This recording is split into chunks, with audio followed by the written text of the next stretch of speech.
amazing program for Global Navigator, High School Abroad, and Mexico is one of that. So as I told you before, my name is Carla Sarco and I am the Center Director, and together with my team, we are in charge of receiving our lovely students every summer, and we are really looking forward because we love the high school program on site. So one question, does any of you have been in Merida or Yucatan before? Yes, Sophie and her mom being there. So what do you think about Merida? You can share with us. Well, we didn't go to Merida, but we did go to Tulum, and then we went to Valladolid, which was a little bit not so touristy. So that's our experience. Yeah, of course. Valladolid actually is a very beautiful city, which is around like 1 hour and a half from Merida. And Merida is the capital of Yucatan. We are located in the peninsula, in the south of Mexico, and the peninsula is formed by 3 states: Yucatan, Quintana Roo, and Campeche. And the most recognized place among the area is obviously Cancun. But Cancun is just very touristical and it's kind of different from Merida. So the top reasons why you should be considering travel to Yucatan. First of all, Merida is the capital and largest city in the Yucatan Peninsula. We have around 1 million people living here in Merida.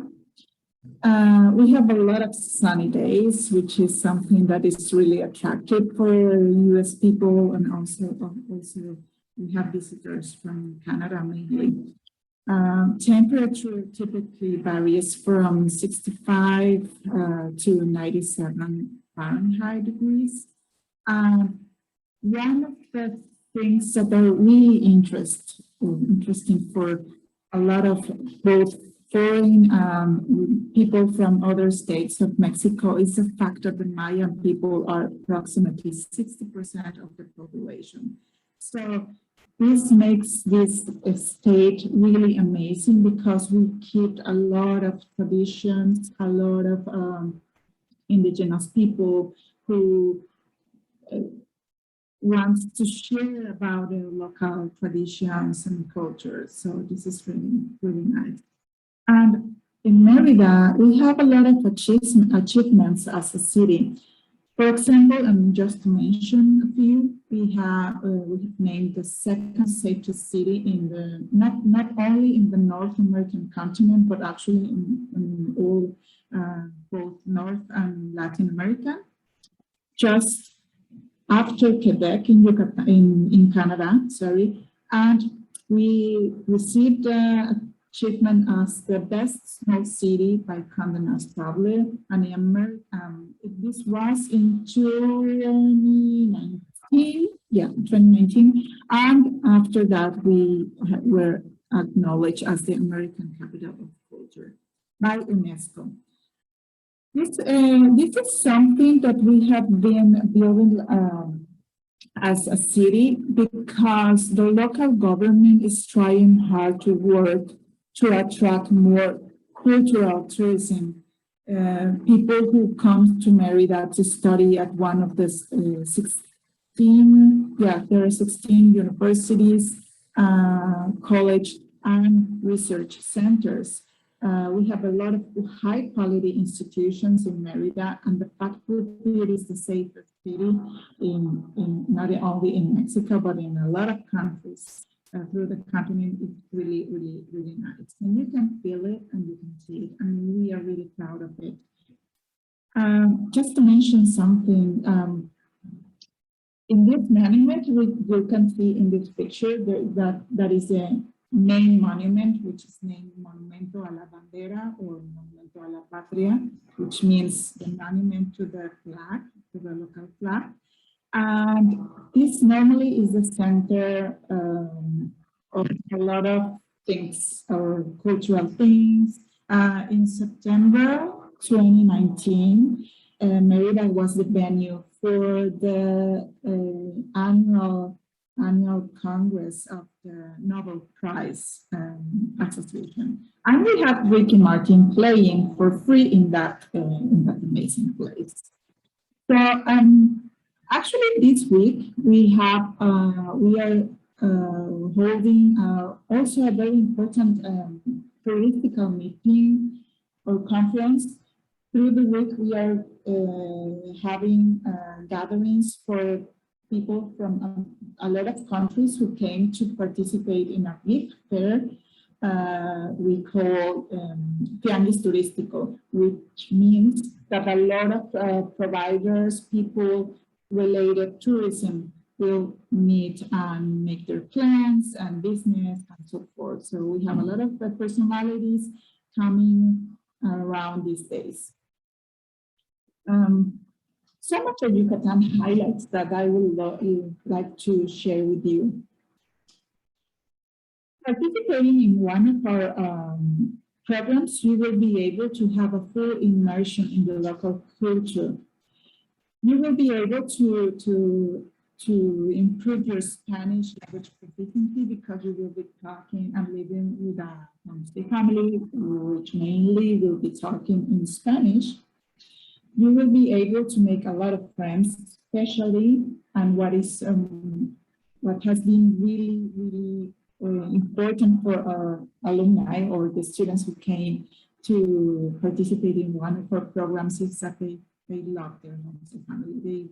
They found really attractive the fact that they're local people. It's really friendly. What is the best way to make new friends? But to learning. What learning? I mean, you will be living for 3 weeks for this program in specific, where you will be doing kind of a volunteer work and learning as well. But also you will learn a lot from Mayan culture because most of the activities that we organize as part of the curriculum are mainly cultural activities.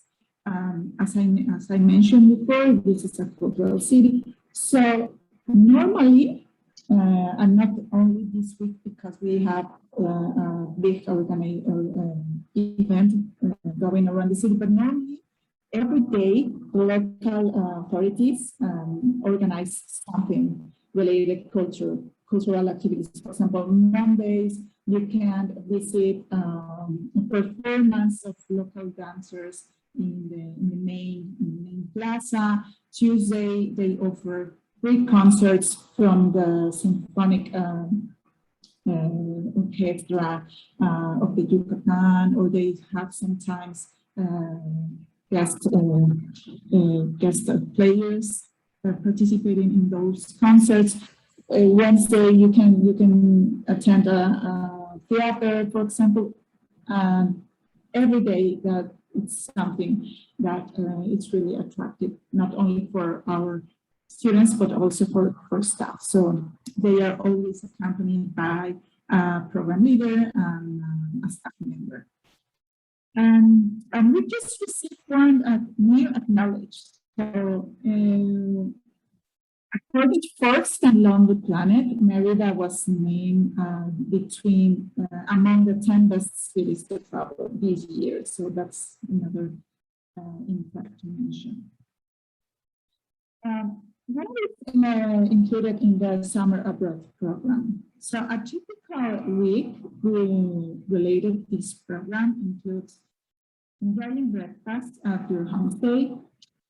After breakfast, normally you will go to the workshop to learn about social policy, fundraising, health initiatives, and more. We try to build an integral curriculum for this particular program. After that, we take our students to be involved in activities with youngsters.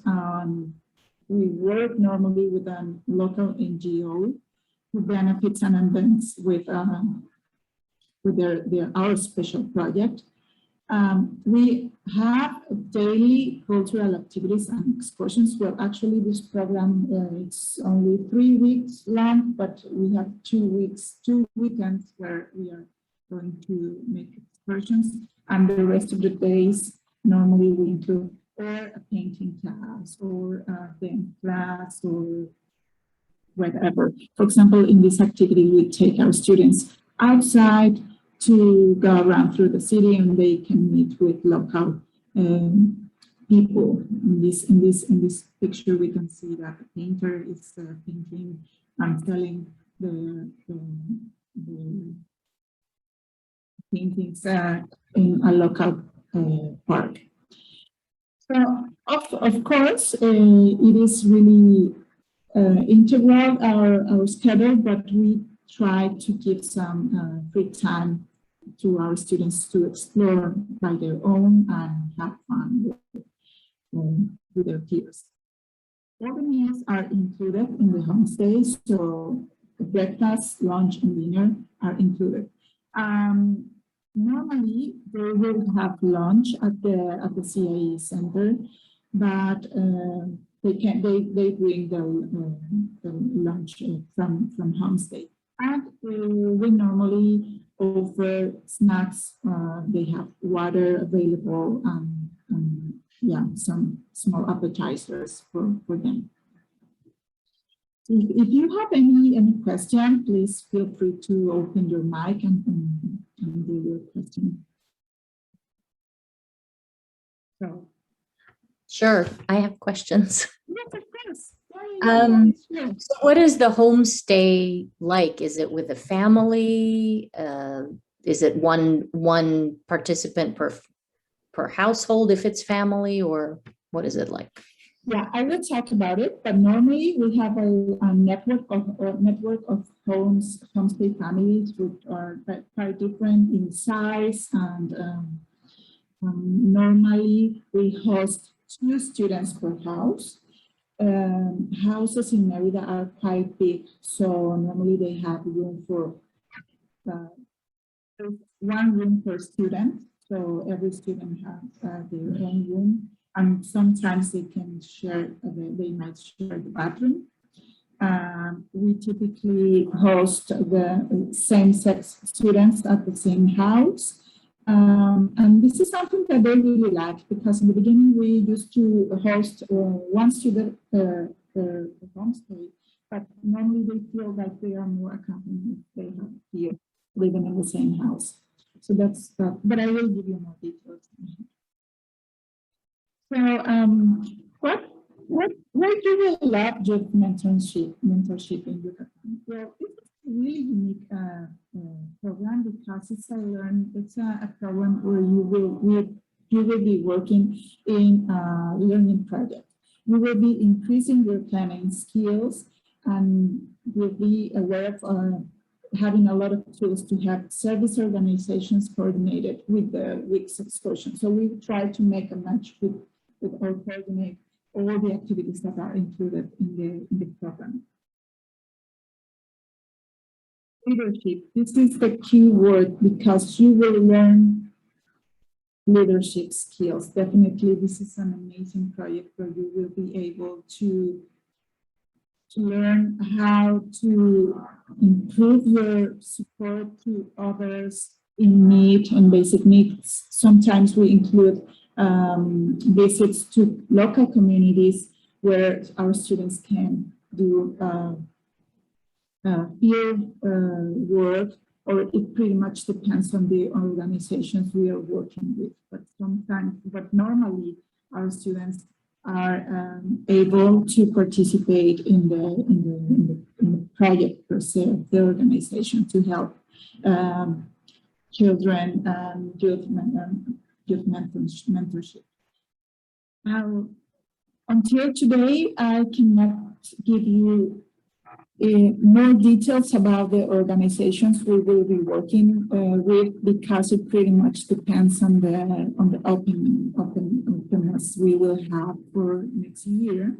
But normally we work with 2 organizations.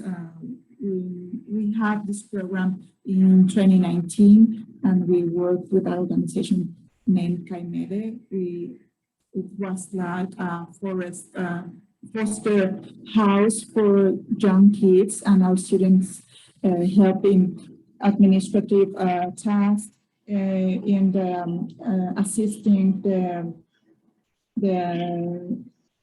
teachers who were in charge of several groups or organizing activities outside. So they help the local staff to take the students to a zoo or to a park, or they also participated in some activities like painting a new painting in the garden, or a lot of activities that where we can integrate our students, but also allow them to spend time with their sorry for that. Yeah, to integrate in the everyday activities of the organization like that. We are in a project with a new organization, which are aimed to support youth and children in disadvantage around the communities in Merida. So we will give more insights in the near future. About daily activities and excursions, as I just mentioned, we normally include this excursion to Chichen Itza, of course. We cannot have students on site without taking them to Chichen Itza, which is one of the 7 new wonders of the world. And I am really, really happy by the fact that we run the language and culture program this year. Besides the COVID implications and the safety distance and all the protocols that we needed to follow, this was possible. So we took our students there, and we take our students to El Corchito, which is an amazing natural site, which is really close to Merida, but there our students can go through the river in a small boat, and they get to the mangroves when they can swim in the cenotes. Have you ever heard about the word cenote? This is something that our students just love, because it is the fact that they can be like swimming in a very underground pool full of water, because that is exactly what the cenote means. That is really, really nice, and they enjoy. Together to El Corchito, we visit El Corchito in the morning, and after that we have lunch together in the beach, and then we have a lot of fun there.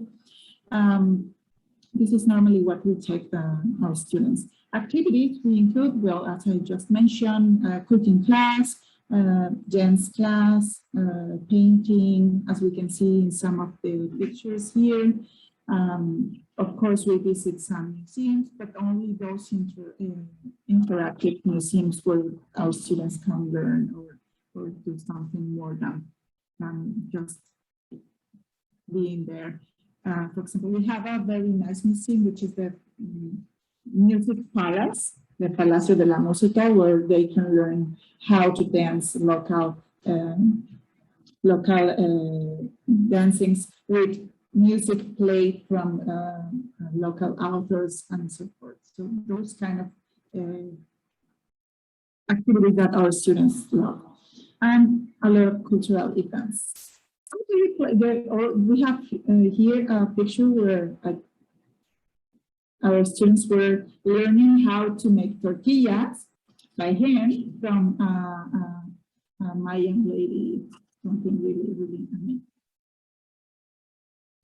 About the homestay, now it is time for talking about homestay. And I think that it is really useful if I explain you how we do this match between the homestays we have and their students. So as I told you, families come in all shapes and sizes. They all share the love of international exchange. So all the families that are cooperating with our programs are those families who are doing this activity because they love the fact of having foreign students and sharing what they have at home and traditions. So I can guarantee that you will love your homestay family. Actually, this year, we had a visit from a student who was here in our first program in 2019, only because he wanted to visit his home host mother. That was really nice. What they will provide you is typically a clean room with all the things you need to do your homework. This means a table, a desk, a lamp, a place for you to storage all your belongings. You will have Wi-Fi, and yeah, normally they have or air conditioner or something to can just feel like yeah, normally all of them have air conditioner. Some of the houses have swimming pools, so this is something that is like positive and negative, because normally we are asking host mothers not to allow big gatherings, because normally by the second week or even earlier, our students want to meet in one house and make these nice group gatherings. But yeah, that's something that at least 60% of our homestay families have. And believe me, that's really an asset, because normally in the summer and months that comes from May until August, it is really hot in Merida. So you will, yeah, normally most of our homestay families let you use the swimming pool to hang out with your peers or to use it for the weekends. What we have been trying to do with our homestay families is because we will have 2 weekends where we have excursions. We organize something special for our students for the weekend in the family. So they really nice. And this is something that we should be aware of, because it is common that our homestay families also have a house by the beach. So sometimes they take our students doing the homestay weekend there. So this is something that can happen, or it may happen. So any other question? How we are doing this much? Normally, when you from 2 to 4 weeks before our students travel to Yucatan, they will receive a survey, a housing survey, when they will be able to give us their preferences. For example, if they prefer to be with a single, with a family without kids, or with kids, or if they prefer not to stay with someone who owns, who have pets, or what kind of special conditions students need. So we try to accommodate accordingly, and most of the times works. In the case that you arrive to a homestay family and you don't like something, or you don't feel comfortable, we can try to make a change for you. It just happens really, I think that just once or twice from the special conditions, but normally it takes you one day to love your family. So that we can do that. And now me and my staff, we are 24/7 in charge of our students and their safe and safety. Our homestay families already went through a security screening, and most of our families are families that we have worked with since the beginning. So they are like good families. What else can I tell you about it? Well, in case of special conditions, we are able to do it. In case that you are, for example, vegan or kosher or something, it is also possible for us to accommodate you with a family that will provide you with that specific meals. Any other questions about it? I was wondering if the host families are vaccinated. That's a very good question. Starting from January, for all of the programs, everyone must be vaccinated, both participants and families, and also staff. So we will be requiring this vaccination certificate for our host families as well. Okay. So, well, I will finish my presentation here, and I will give some time to just talking about any question that you may have. But as a reminder, applications for our programs are by December 1st. There is a special offering by CIE to offer some students the possibility to win a free flight if they apply before December 1st. So this is a really, really nice term for you. Alumni can save, if you have been referred from an alumni, you can save $200 US if you start your application through the referral link. So we have a special link to do that in case that you met someone who came to one of our programs.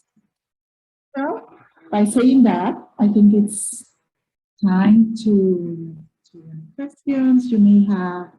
Are you considering participating, or have you applied? If you have any question that I'm happy to answer. And feel free to open your mic and camera if you are available.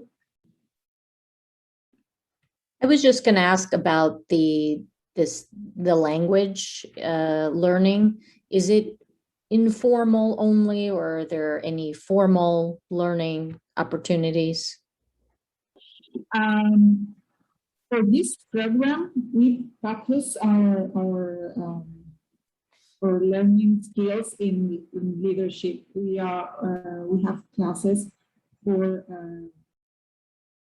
our students to study this kind of tools, but also we also include 15 hours of Spanish, which will basically help our students to communicate both with homestay families with staff at the NGO. But this is kind of business Spanish, what it is called in this program. So when you say 15 minutes, 15 something hours of Spanish, is that happens during the program where they're learning this? During the program, yes. Normally we make a schedule for our, let me stop sharing this. I can see you clearly. Yeah, normally students will come to the CIE Center every day from Monday to Friday, and some days they will be attending to a Spanish class. I think twice per week, and the 3 other days they will be starting their leadership lessons only in the morning, and after that they will go to the field work with the NGO. So that's typically what we do here. And the objective of the Spanish class is to give them tools, because normally we don't make a stamp test for assigning different groups or levels of Spanish, but we try to support our students with the language skills, independently with their own level Spanish. So normally we offer that possibility because they will be working in a project. So normally we need to, they will need to communicate with local people, with the kids at the NGO or some other children. So that's the reason for the Spanish class. Do the service hours, like, do they translate into the community service requirements for like school, or or are they separate? We we have certain hours of time to the volunteer job work that we will be doing here at the NGO, and this is something that you will be receiving a certificate. Yeah.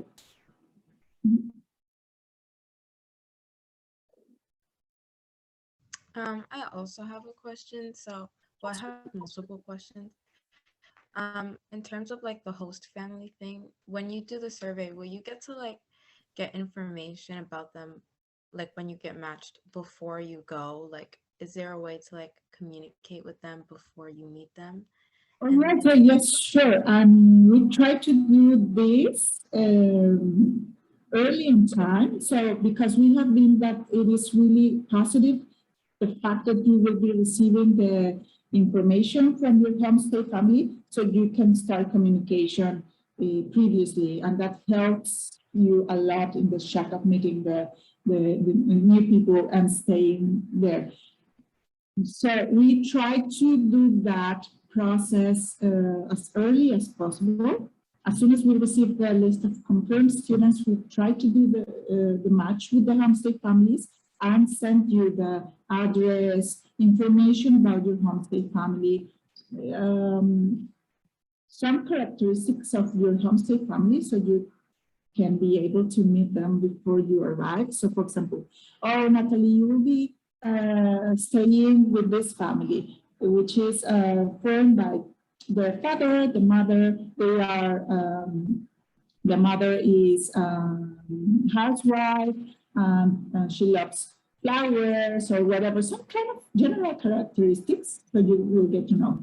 But also you will receive the contact details, so you can just contact them previously, normally through WhatsApp, or sometimes they even hold Zoom sessions.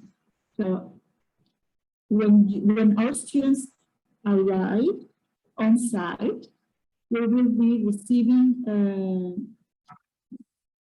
the group. Normally we have 2 windows, so sometimes students may be arriving in the morning or sometimes in the night, because we have typically 2 flights, one from Houston and the other from Miami. And staff and host families will be there at the airport. And the airport in Merida is really nice because it's really easy to move around. We have just one single exit, and staff and host families will be waiting for you there. And me and my staff will do the match. Okay, you arrive here and you are staying with this family, and they pick you up, and then you go straight ahead to your homestay. You take dinner, you accommodate in your homestay, and the other day, normally you will be arriving on a Sunday, and on Monday we start the program. So How many? that process of you getting to meet your host family before, that makes the experience really smooth for you. Yeah. How many participants do you have in each group? For this program, we had 20 students the first session we ran the program. So in 22, we will have the second session. So we have been, we only have small groups because of the fact that we are working with NGOs, and we cannot work in bigger groups. In case, and sometimes even we need to split the groups or work into different organizations because normally they are not even a big group. Or we want to ensure that every student have the same possibility to work with something related and field work. So this program is open for 20 students at the most. Each session. So we have two sessions. We have the first one who will be running that from June to July, and the other. Well, let me give you some details about this.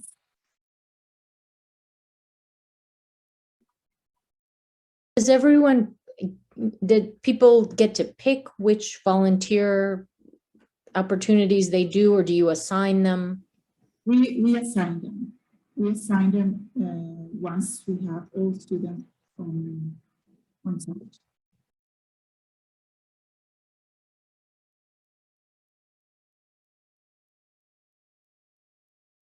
So for this session, we have for this program, we have summer session 1, which is going from June the 12th to July the 2nd. And the second session is from July the 10th to July the 30th. July. To July what? July The second 10th to session. 30. July 10th till 30. July 30.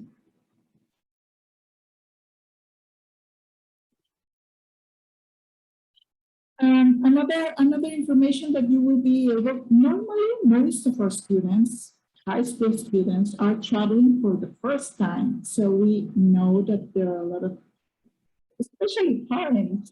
I really love to talk to mothers because I am a mother myself and I will be really anxious. But our staff, the people who integrate our staff, are really caring and protective, and we are really in good shape to receive our groups of students. We are ready with a lot of protocols for safety standards. For example, just to mention something that we just had the Language and Culture High School program this summer under the actual conditions of the pandemic in our shoulders. But we follow a lot of protocols, and from 80 students we had, just one get the flu, but not even COVID. So that was really, really good because we are working coordinatedly and according all the safety measures we have. Once our students arrive on site, we provide them with all the information about how to move through the city, where they are supposed to be going in the following days. They get to meet all the staff who will be supporting them. Every 10 students will be accompanied by a program leader, who will be a US-based teacher who will be accompanying you or chaperoning you from the United States to Merida. And this is the same person that is going to be joining our groups for the 3 weeks here. So we have a very good staff. Our students receive a lot of useful information about safety measures, how to take care of each other here, because although we are in a very, very safe city, we want you to also learn about how to survive in good shape abroad. So we take our students to the local market, so they get familiar with the city during the first days. What we did this year, and I think that it is possible that we will continue with that protocol, is that we ask our homestay families to take our students to the CIE center and to pick them up in the afternoon. This was because we didn't want our students to move around the city in public transportation, just to avoid contact with a lot of people and to keep the social distance. And I think it worked really hard. So I think that we will continue with that standard here. But of course, if our students have or are making their own plans to go to a shopping mall after the class, or if they want to go to the downtown to visit or to attend one of the cultural activities, they can do it, but they can ask their homestay family to pick them up later. So that's what we do. And then another way of transport here in Merida, it's the Uber. It works really well and it is really cheap. So our students love Uber because, especially if you consider that in the US, typical fee for an Uber is around 25, 35 US dollars. Here in Merida, from one place to the other, it's like $3 US. So when they discover that it is cheap, and sometimes they pay between 2 or 3, it is nothing. So, and they are allowed to do that because that's something that they should learn about how to move independently through the city. But most of the times, our homestay families will pick them up after class, and they will bring our students to the CIE center in the morning.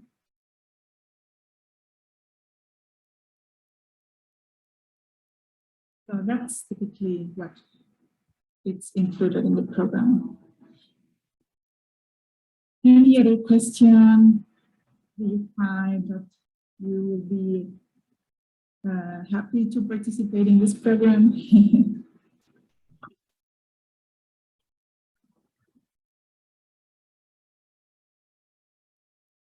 Thank you for your presentation. It's sounds welcome. wonderful. Welcome to attending. It's really nice, and I am passionate about studying abroad experiences. I think that this experience will change lives. I'm actually this summer was. I think that this summer was really special because everybody were like dealing with something. That we had a really tough year last year. It was really hard for everyone. So it was kind of sensitive. And the day we received our first group, there was a student who was like really anxious, and I felt by looking at his face that he was really scared. And I asked him if I could help him with something, and he told me, "I'm missing my mom." He was this kind of young boy, and of course, we immediately know that it was the first time for him outside his home. And I told him, "You will be fine. You will be staying in with a very beautiful family. So please give me 2 days, and you will be feeling better." And of course, they will need to know that it is really hard, especially the first week. They are used to be sleeping in a different house and different home, in a different bed with different people. And this year, this time, we held the orientation online, so they needed to be with their homestay family for the first 3 days. And that was hard. But after 4 days, this boy was like having a lot of fun. I saw him taking pictures himself with a lot of his peers, and he was really having a good time. So we have a lot of experience with dealing with our students, and we take good care. I have to go, but I just wanted to get your contact information if I had any other questions. Yes, of course. I will give you my mail here in the chat. Oh, I can see the chat. No, I'm not sure if it is available, but you can send me an email at hsabroad. Just let me make sure. Yes.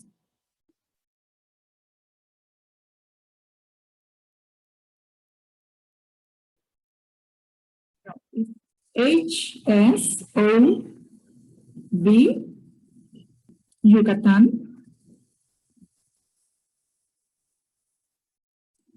at ciee.org.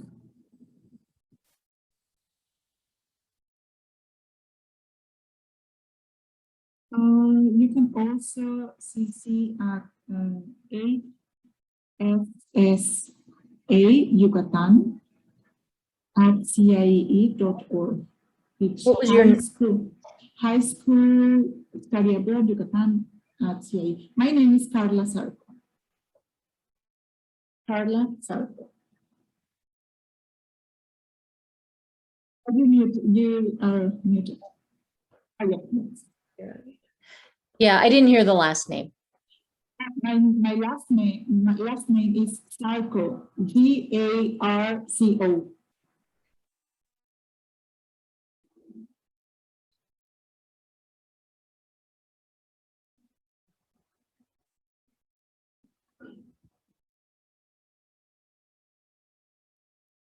Okay, thank you all and have a great afternoon. Thank you for joining this session. Bye-bye.